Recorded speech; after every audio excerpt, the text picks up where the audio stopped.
মুসলমানদের ইমান আকীদার সাথে চ্যালেঞ্জ করার মতো কোনো কাজ করবেন না। সম্মানিত নারায়ণগঞ্জবাসী, আমরা কোরআনকে ভালোবাসি, আমরা কোরআনকে চর্চা করি এবং কোরআনের ভিত্তিতে জামাত ইসলামী এবং বাংলাদেশের সিংহভাগ মানুষ কোরআনের সমাজ চায় কিনা? কোরআন যেহেতু রমাদানে নাজিল হয়েছে, সুতরাং কোরআনকে আমরা বুকে ধারণ করব, কোরআনকে চর্চা করব এবং কোরআনের ভিত্তিতে কায়েম করব। দ্বিতীয় বিষয় হচ্ছে, আমরা বিশেষ ব্যবসায়ী গোষ্ঠী, অসাধু ব্যবসায়ীদেরকে আমরা দেখতে পাই মাহে রমজান আসলে নিত্য প্রয়োজনীয় দ্রব্যমূল্যের দাম বাড়িয়ে দেয়।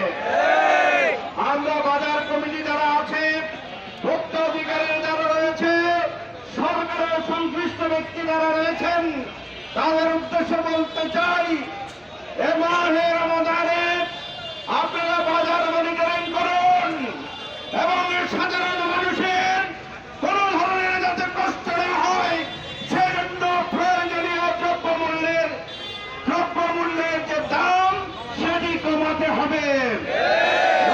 বাজারের যারা মুসল্লি রয়েছেন, বাজার কমিটির সদস্য রয়েছেন, আমরা সবাই বলে সেই সিন্ডিকেট ব্যবসায়ীদের বিরুদ্ধে প্রতিরোধ করে তুলব। আজকের এই মিছিলে আমরা মাহে রমজানকে স্বাগত জানিয়ে সমস্ত অশ্লীলতা বেহায়াপনা রোধ করে আমরা শান্তি এবং শৃঙ্খলার একটি নারায়ণগঞ্জ আমরা গড়ে তুলতে চাই। আমরা ইদানিং দেখতে পাচ্ছি মোড়ে মোড়ে রাতে সকালে ছিনতাইকারী উপদ্রব বেড়ে গিয়েছে। কেন এখনো পর্যন্ত ছিনতাইকারীদের উপদ্রব এখনো পর্যন্ত কমছে না? আমরা প্রশাসনের কাছে জানতে চাই।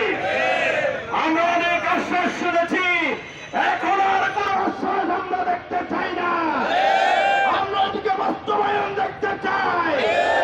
রমজানের পূর্বে আইন শৃঙ্খলাকে যথাযথভাবে ঠেলে সাজিয়ে নগরের মানুষের স্বার্থ রক্ষার জন্য, যানবাহন রক্ষা পাওয়ার জন্য কাজ করতে হবে।